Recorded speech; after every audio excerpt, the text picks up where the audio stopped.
consultant working out of my office here in Mumbai. I'm also the founder of the Next Genius Foundation, which runs the Next Genius Scholarship Program and the Next Genius webinar series that all of you have been enjoying for the several few months during the pandemic.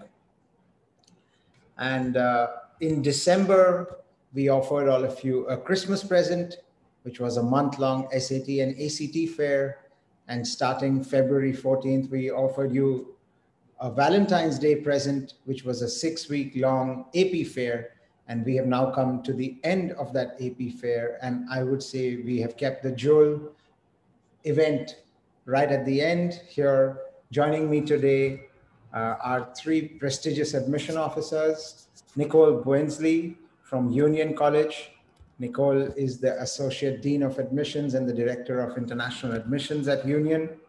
Union is a small liberal arts college located in upstate New York. Hello, Nicole. Yujian Wang from the Undergraduate Admissions Office of Purdue University in Indiana is here. Hi, Yujian, good to see you. And Patrick Bourgeacq Pinzon, who's the Assistant Director of International Admissions at Drake University in Des Moines, Iowa is here. So good to see you, Patrick.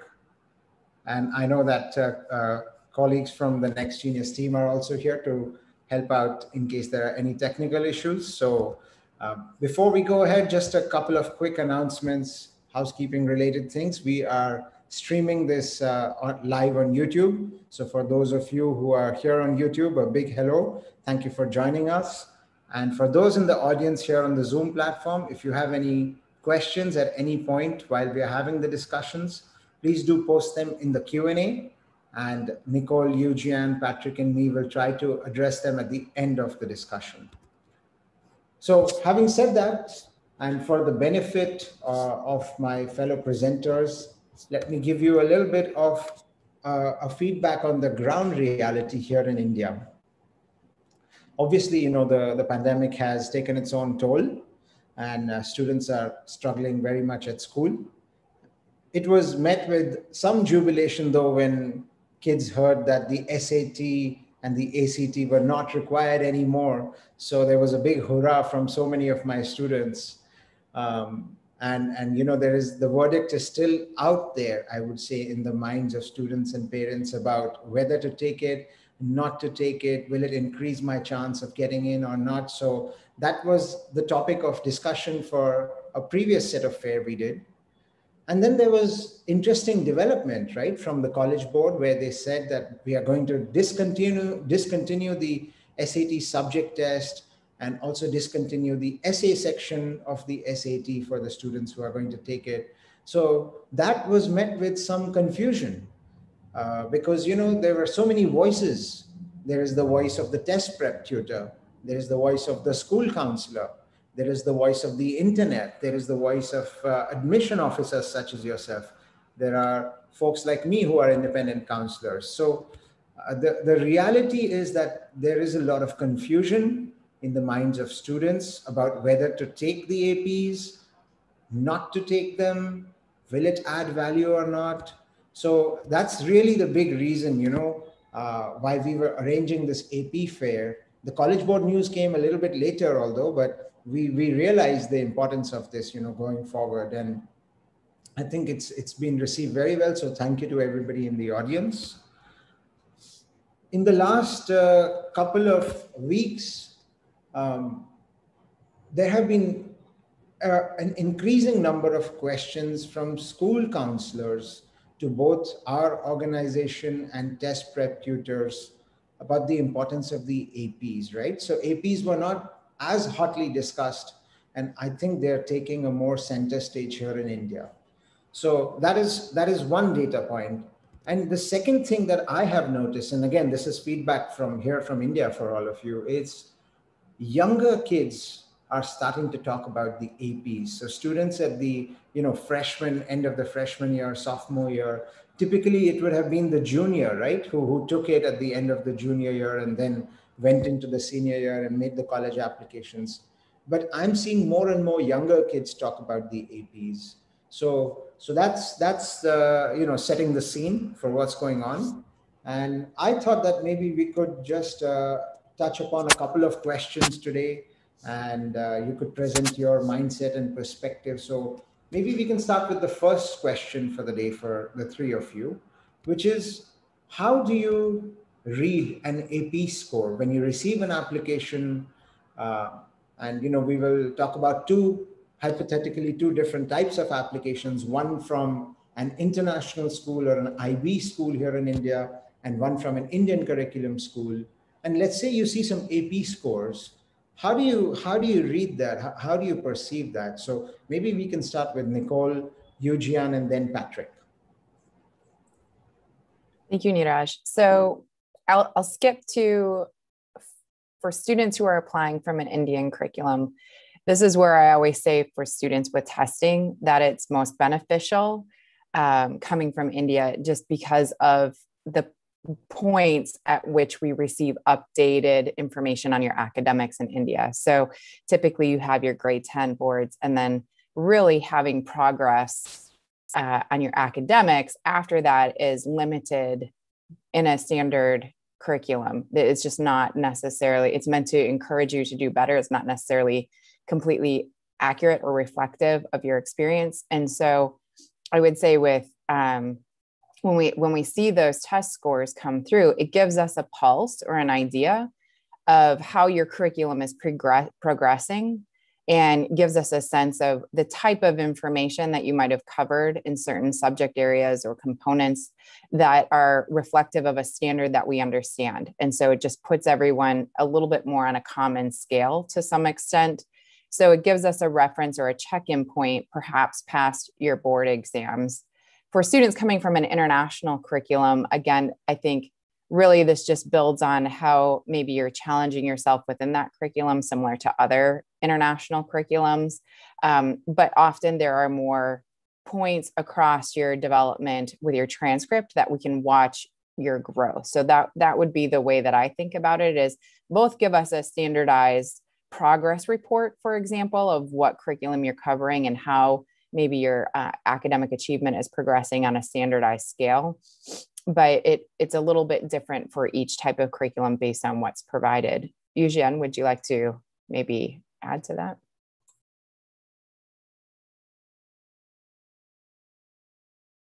Sorry, muted myself. Early morning. I would say at Purdue, when we review a student's, definitely look at their academic performance first before we're looking at their test scores. Especially for Indian students, if they're doing the Indian curriculum, we want them to do well in the standard 10 exams. At Purdue, we require 3 consecutive years of high school mark sheets. That means we do look at their 11th mark sheet. Sometimes for Indian student, we saw kind of like a dip in the 11th grade. So instead of emphasize on the AP scores, we do want to say students maintain that level of academic performance throughout the high school years. At Purdue, we do recognize the importance of ACT test. I'm not going to lie about that. Prior to COVID-19's, we see probably around more than 95% of our Indian applicants submitted ACT or ACT scores.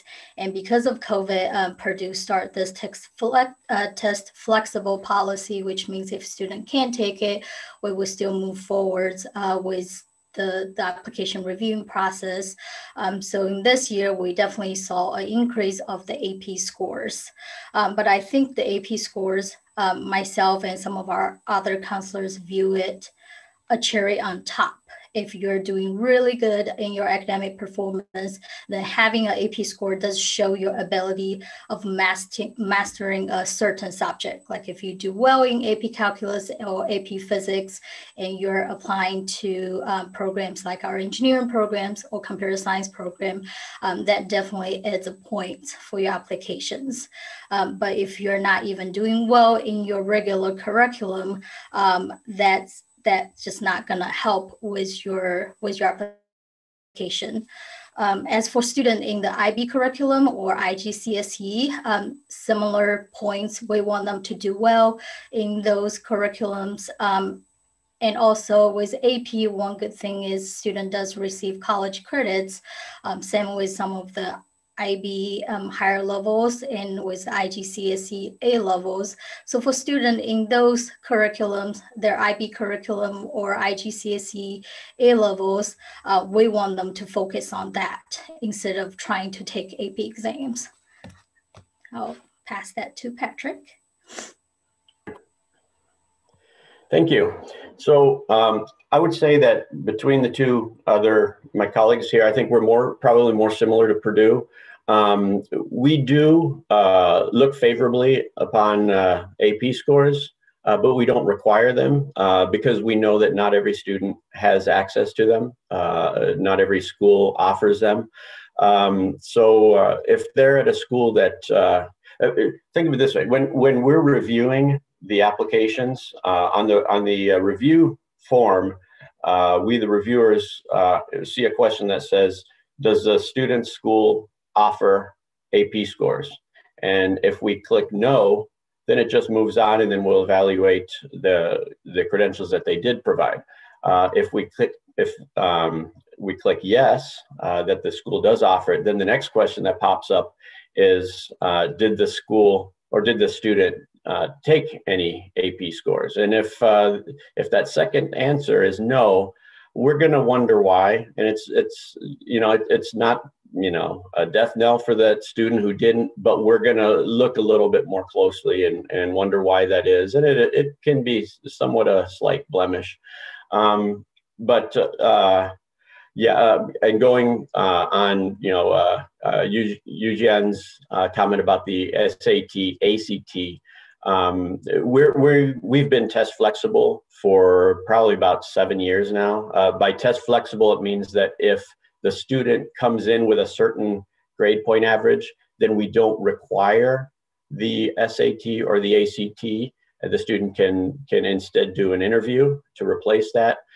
This year, after COVID, we've become totally test optional, and we anticipate being test optional for the foreseeable future, meaning that students don't, regardless of their grade point average, we will let them replace their SAT or ACT with either an interview or an essay, up to them. And of course, we do, going back to the APs, we'll evaluate them for advanced credit. Thank you, very helpful.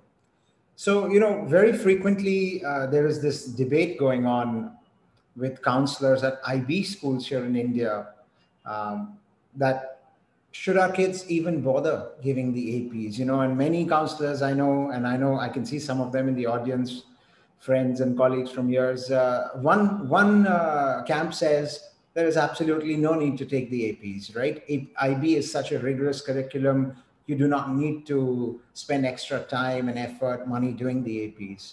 And the other school of thought is, hey, like you mentioned, this is a cherry on top, do something which is complementary to what is being taught here at school. And if you've got the bandwidth and you have an interest in a certain subject, and it's slightly different from what you're doing in the classroom, why not do it, right? It maybe makes you a more interesting application. So any comment on that debate which we need to settle here? We'll start with Nicole and then Yujian and Patrick. Okay, sorry. So I just wanted to mention earlier, I wasn't sure how inclusive we were being with all of our content. So Union also offers credit for AP subject tests and the like. So what I would say about AP and IB is, and when you see the dropping of subject tests and things like that, really what you're reflecting on is the pressure from a broader community saying, listen, we can only ask so much of students in terms of what we want them to submit with their applications, and really not push students over the edge in terms of academic expectations. So what I will say is that IB is an incredibly rigorous curriculum. And if a school is delivering it properly, it is all encompassing in terms of the amount of work that's required, of a student and the expectations that it sets. So for us at Union, and I'm sure for most, the IB curriculum is very well regarded. Now, the only downside to the IB curriculum is how well your school is offering progress grades throughout the IB curriculum. Because unlike the AP, where maybe you take an external assessment exam in advance of completion, IB tends to be at the end of what I've seen for academic course review. So for timing, for applications to the US, I think that's sometimes where students and schools can see a little bit of a challenge. The curriculum is very rigorous, but then perhaps the school also suppresses progress grades. And so it doesn't allow their students to shine in the same way academically, whereas the AP tests allow students progress points throughout to show what they've academically achieved. So some of that I think is really reflective on what your school is doing in terms of progress grades and how reflective of actual achievement it is, making sure that's clearly communicated to universities so that we understand what those scores mean. And that's where the predicted score really comes in to be incredibly helpful. Because if we can track that predictive score is actually very reliable from a school over the course of several years, then we can rely on that as being a true and accurate reflection of a student's ability. Then the AP is extra. We're really going to focus far more on the IB coursework because it reflects the actual coursework presented, not crammed necessarily, and how the student has learned and then tested in progress throughout that curriculum over a much longer period of time. So, that's my perspective, Yujian. I think Nicole already made some really good points.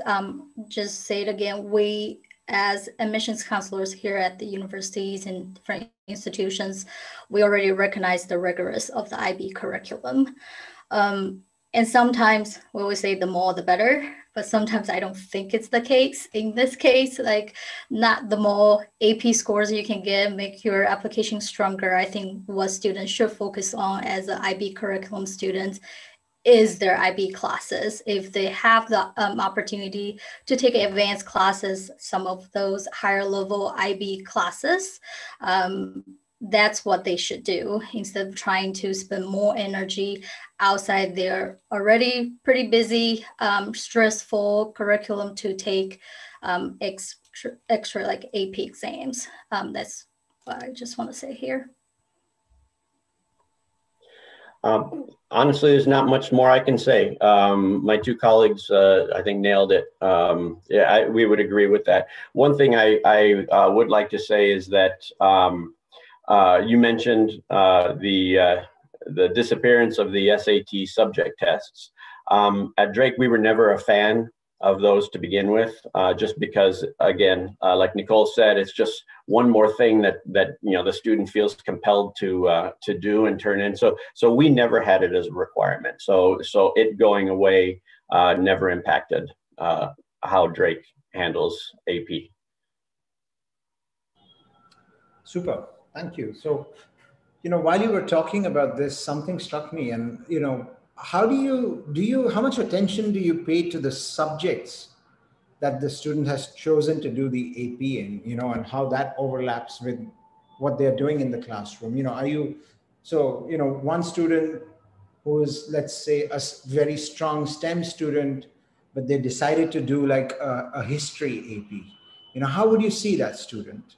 Or vis-a-vis a student that is very strongly humanities or businesses oriented, and they decided to do like a physics AP or a Calc BC or something like that. So I mean, when you're reading the apps, what's going on in your mind when you see something like that?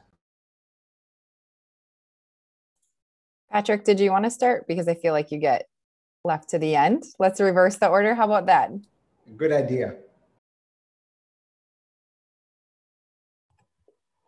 Sure. No, at Drake, and I suspect the same, but I'll let them talk to themselves, talk to the issue themselves. But at Drake, we would not view that unfavorably at all. We're largely a liberal arts institution, so we like to see that anyway. We like to see, and we're going to expect the students when they come to take not just, in their major, but, general education courses, electives. We like to see them choose different disciplines to take courses in. So no, we would not look unfavorable on that at all. Now, if they're going into STEM and all of their APs are on something that's not STEM, we're going to wonder whether they have the ability to be successful in the field that they've selected for their major. But other than that, I mean, we like to see students, we review them holistically. So we like to see students who are taking APs in other areas than just what their intended major is.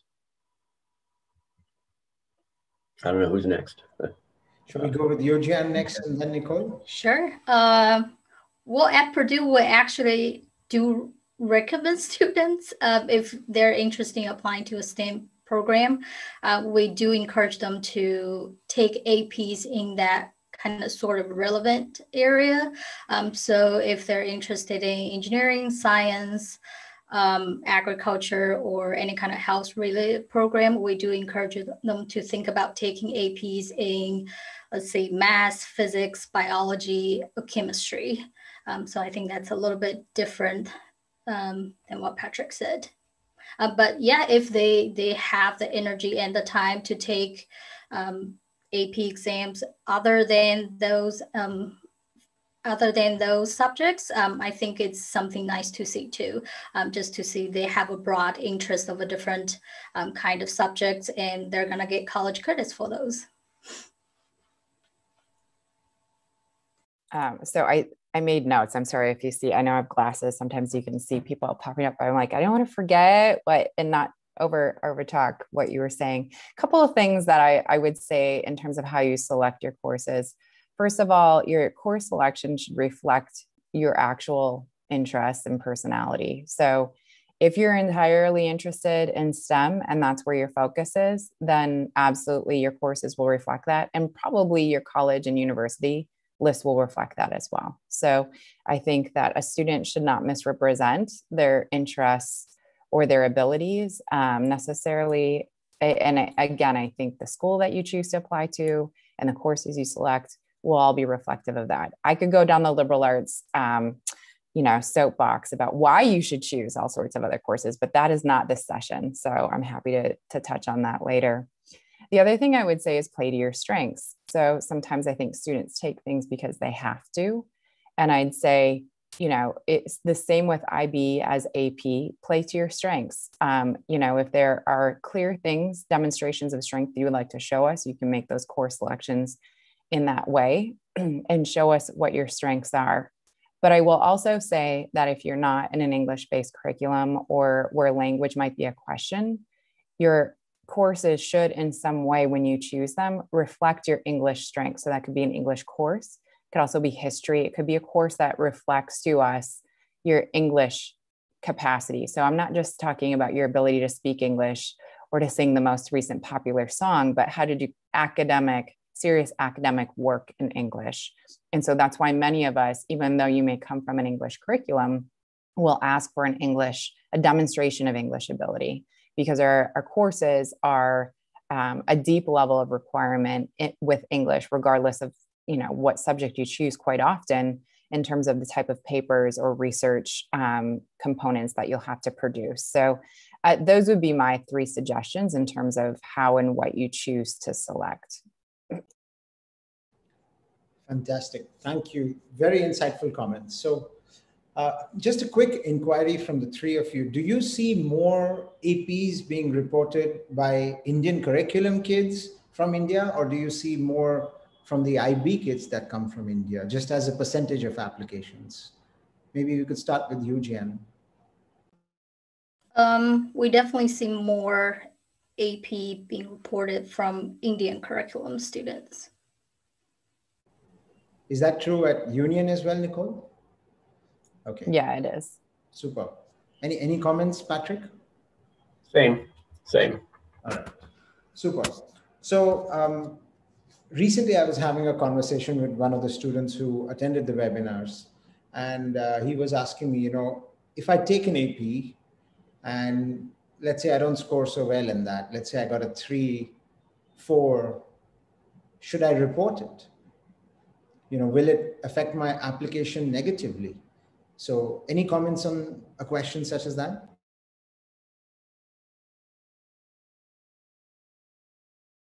We'll let Patrick go first. Yeah. Sorry. Yujian, go ahead. I was saying we're going to let Patrick take this one first. Well, I would say no. We want to see that students are doing those classes. I mean, 3 is a good score at Purdue. If you score 3 or higher, you're getting those college credits. So I would say students should report it. It's already showing they are challenging themselves by taking the AP subject, and they're doing okay. So I would encourage a student to report it on their application. I guess I'm up. So at Drake, we actually, for college credit, we require a 4.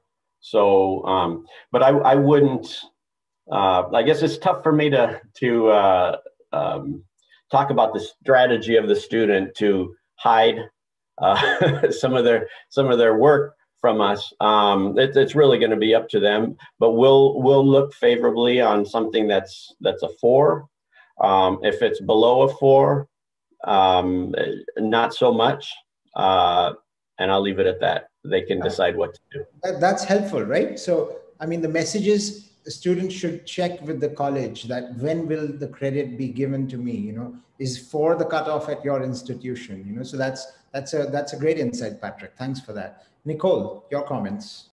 The same as Patrick. So at Union, it's 4s and 5s that we give credit for. So I think that, reflects a little bit. Anytime you look at test scores, they're just benchmarks. We're looking at the whole application, but it gives you a sense of where does your application fit in that school's benchmark. So unfortunately, it's not universal in the United States. I'm sorry. So you have to look at each college and university you're applying to, and then decide sort of the law of average. Where do I fit in that benchmark? And that's where you decide if you submit your test scores. It doesn't matter what that is, AP subject, SAT, ACT.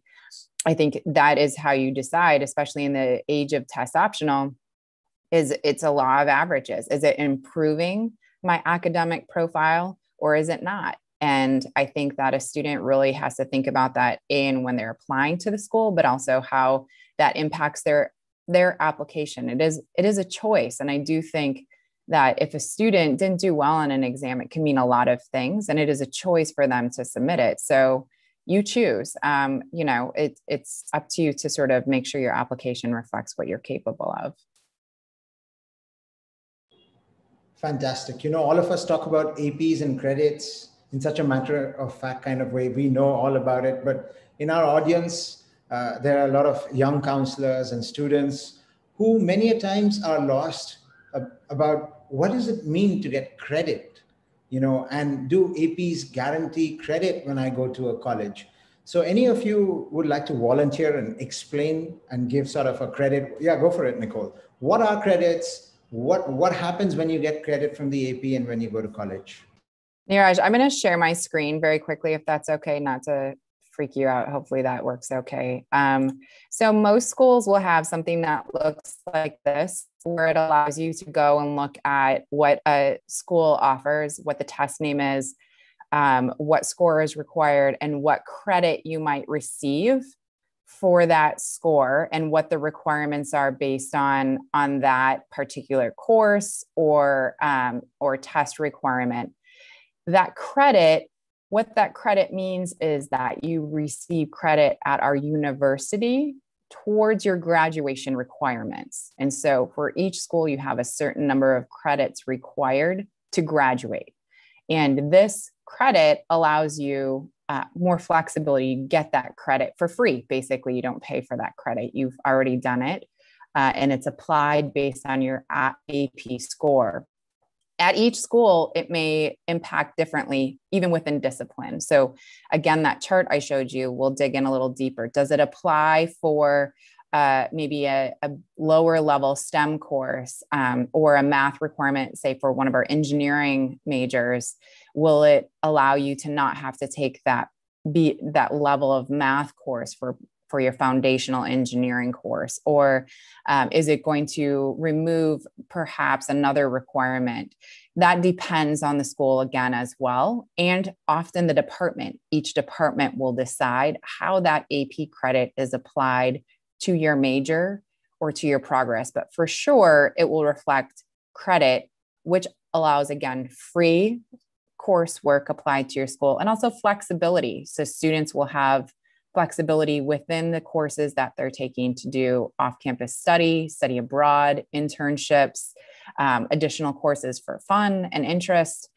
So it offers quite a lot in terms of that component. But again, that's up to each school, university, and often academic department. Anything you'd like to add, Yujian, to that? Well, that's pretty much how you use those credits. Just to collaborate on that, at Purdue, I think we have 39 AP exams like evaluated by departments already. That means one student scored 3, 4, 5, they get different type of credits. Sometimes if you score at 3, what we call undistributed credits. That's gonna get students really confused when they saw that one XXXX on their degree works. That at Purdue just means it's elective credits. Students, academic advisor from the department will be the one that decided how a student will be able to apply those credits to their degree here at Purdue. Some of the classes like calculus or physics, students do have to score 4 or 5 higher in order to get what we call the course equivalencies here at Purdue. Then those classes, similar to those undistributed credits, is depending on the academic department to decide how those credits can be used for their degrees here at Purdue. I know at US, a lot of high schools are start encouraging students to take AP classes or the CLAP exams in order for them to get college credits before they even start college. As a great way to save money in a way, because they will be able to skip sometimes one semester of college classes at a university. When they like enter university as a freshman, they already have 15 college credits already. Very interesting. Thank you. Patrick, anything you want to add to that? Sure. Like Nicole, I came prepared to share my screen, but she's already done hers to show exactly how we make that information available to students, and just how a certain score on a certain AP can lead to advanced credit. So, and like Yujian said, it's a really great way for students to save money down the road, because they can graduate maybe a semester early, or if they want to graduate on time instead of early, it kind of lightens the load a little bit for them, for a particular semester or two, which allows them maybe to do more experiential learning with an internship, so that they don't feel like they've got too much going on. So yeah, that's how we treat it. Super. And if the three of you want to email me the matrix, of that Nicole showed for each one of your schools, I can have that sent across to the audience that registered for the workshop today. So I think that can be a great resource for students and a primer as they start to think about colleges they're applying to and how APs correlate to credit at that institution. So I'm looking at the time, and we have about 5 minutes remaining. One last question from me to all of you before I jump into the Q&A. So any words of wisdom or advice from you for the students who are thinking of doing the APs? Any wise counsel from either one of you? So we can start with Patrick. Advice? Well, I mean, I think it's important to, I guess, unlike what I said before, how we like to see, the students that are challenging themselves maybe in various areas. It is also very important to use the exams to showcase your strength in the area that you want to that you want to pursue in college and as a career. So yeah, that's my advice.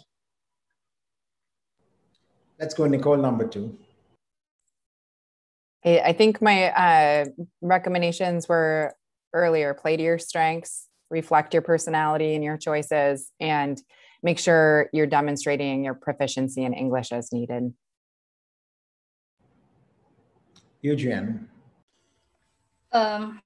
We'll definitely maintain that good academic performance before you're thinking about taking a bunch of APs or other kind of tests to show other type of strengths.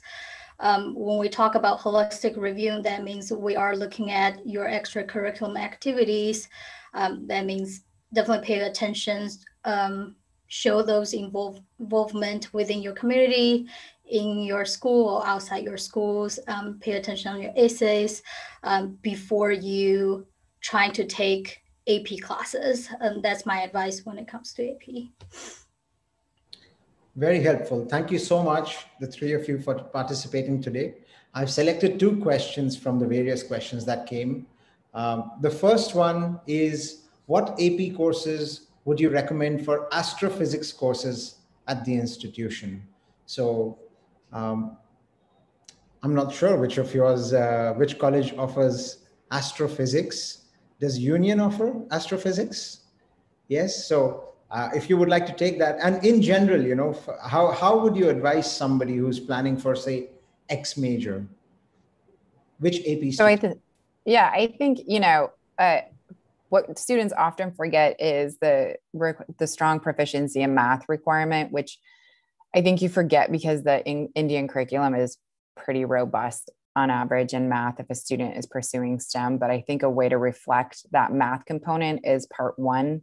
Physics, obviously, it depends on what's available to you in terms of what you can take. I mean, that's the other thing too, in terms of what you can choose at any given time. Physics obviously is a component of that. Some students will pursue other STEM-based courses that reflect the direction that they want to go with that, because even within astrophysics, it can lead you in quite a lot of different directions. So I think your coursework reflects your interest even within that. And that's how I would say that you choose that. But don't forget the math pieces. Astrophysics at Purdue?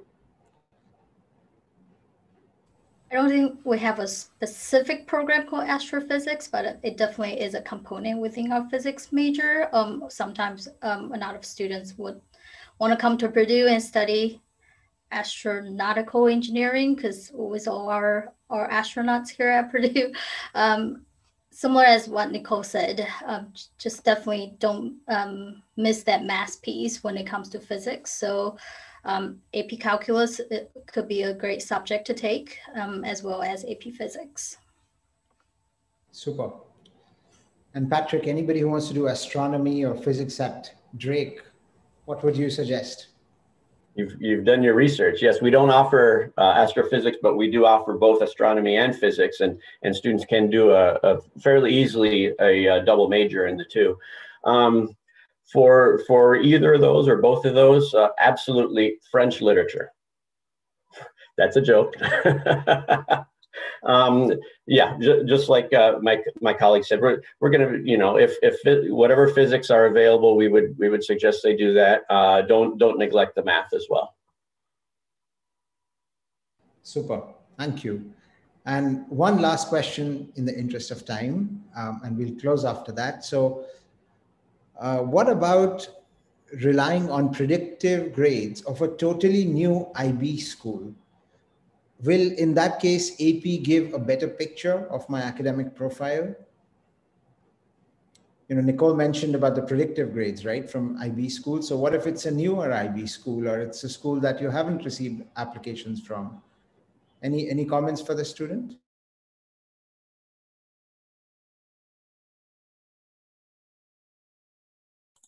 It's really tricky because a lot of it with IB is track record on the talent of predictability from a school. So in that regard, some of it may have to do with the progress the quality of progress grades that comes from that school and how the school reflects progress again, because that's part of it. We do all, in the United States, we're sort of built to look at progress grades. That's how our system reflects curriculum achievement. So if that school is functioning on an accurate scope of progress for IB, then that would be fine. If it functions more on a traditional Indian focus of sort of suppressing to encourage achievement and motivation, then the student may be best served by having something external, similar to what we say for the CBSE or Indian board curriculum, to show progress, at least in the first year or two. Super, very clear feedback. So I know the questions will keep pouring in and they will never stop, but time moves fast and it's already 45 minutes since we've started. So I want to thank all of you for joining me today.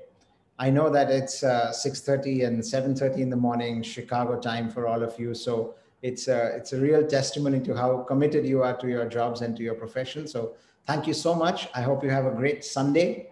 We are now coming to the end of the AP Fair, and I hope everybody enjoyed it. It has been very tiring because it's been a lot of Sundays for all of us in my team, but it's been very fruitful. So good luck to everybody as you think about the APs. We will continue on with Next Genius webinars and bring you something very, very exciting in April. Just watch out your inboxes in a couple of weeks. So thank you, Patrick. Thank you, Yujian, and thank you, Nicole. And see you all very soon. Thank you for the invitation. Thank you. Bye, everybody. Bye. Bye.